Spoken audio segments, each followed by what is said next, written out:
이재명 당대표가 실제로 지금 당내 기반이 없으니까 네. 당원들은 77.77%의 압도적 지지로 당대표가 됐지만 네.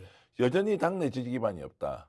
왜냐하면 스카이 출신 아니기 때문에 정통 운동권 아니기 때문에 알고 보면 집안 관리 제대로 잘못해가 형수한테 욕설이나 하는 사람이었기 때문에 저 사람이 무슨 대통령이냐, 저 사람이 무슨 당대표냐, 우리 지도자가 될 수 있느냐라고 하는 여당과 편견들이 자 그러면 친문이든 아니면 진노든 아니면 소위 말하는 운동권이든 586이든 이렇게 해서 광범위하게 퍼져 있는 일종의 선입견들이 지금 현재의 상황에서 그대로 터져 나오는 것 아니냐. 이제 이런 부분에 대해서는 어떻게 보십니까?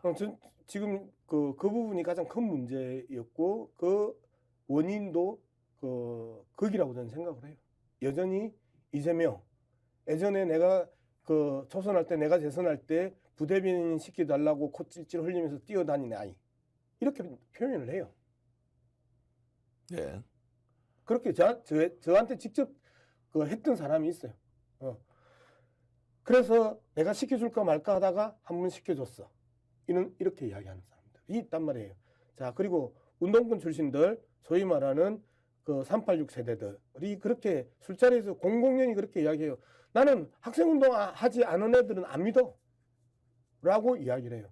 그리고 그 옆에 학생운동 하지 않은 재선 의원이 그 이야기를 듣고 크게 상처를 입었어요.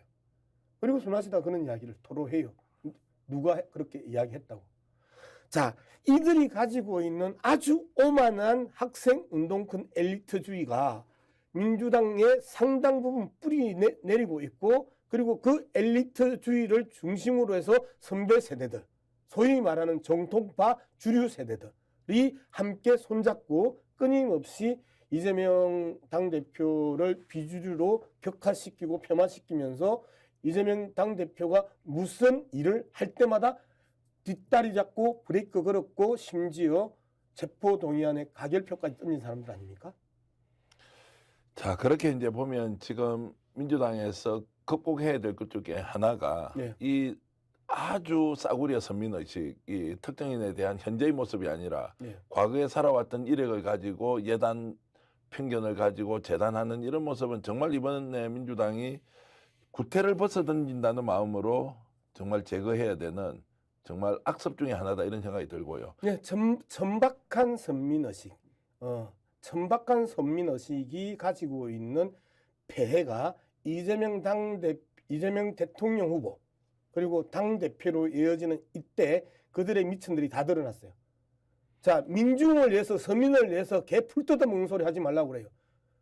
눈에 보이지 않는 민중을 위해서 자신들이 살았다고. 그리고 자신들이 외면하는 서민들을 위해서 자신들이 정치를 했다고. 그러면 그 민중이고 그 서민이 우리 당의 비주류들이에요. 그런데 이들조차도 기본적으로 내가 너희들을 돌보아주는 거지 라고 하는 선민의식, 천박한 선민의식이거든요. 제가 이제 예를 하나 말씀드리면 그 원로 정치인 한 분이 지금도 국회의원 출마하시는 분인데 이분 말씀이 386으로 대표되는 민주당 국회의원 출신이 1년에 300일을 골프장에서 골프를 치고 자빠져 있더라. 이게 무슨 운동권이고 무슨 이게 한국의 민주화 운동의 주역이라고 할 수 있느냐. 김대중 대통령이 대통령 시절에 이 젊은 사람들을 국회에 입성을 시키면서 너희들은 평생 살아야 할 공간이 서민들이 사는 곳이고 늘 시장에 가서 민심을 경청을 하라. 그런데 지금 이 사람들이 한 15년, 20년 지나고 나서 골프장에서 1년에 300일을 골프를 치고 자빠져 있다는 것을 보면서 통탄하지 않을 수가 없다.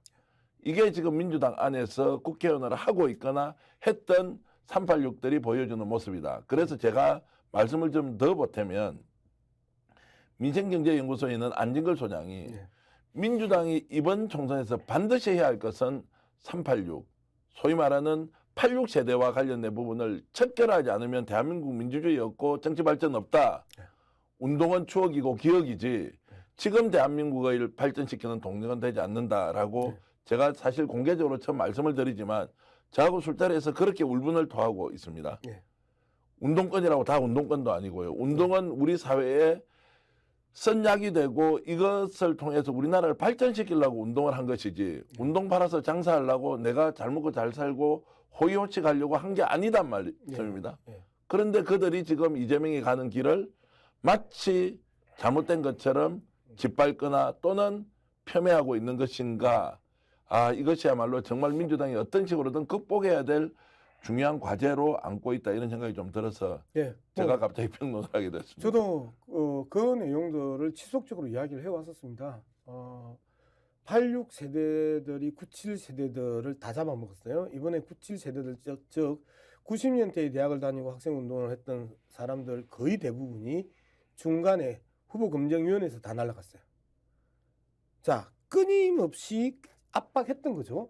그리고 주도권을 놓지 않으려고 그들은 그 지난 20년, 30년 정치하면서 못된 정치적 술수들을 그 장착해 있었고 그 술수들이 한꺼번에 다 쏟아져 나온 과정이다.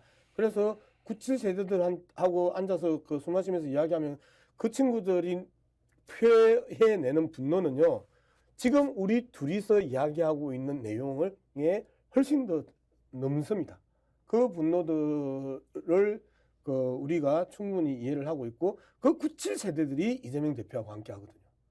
소위 말하는 전대협 세대들은 이재명 대표를 좀 졸로 보는 경향이 있고요. 그리고 졸로 봐왔고요.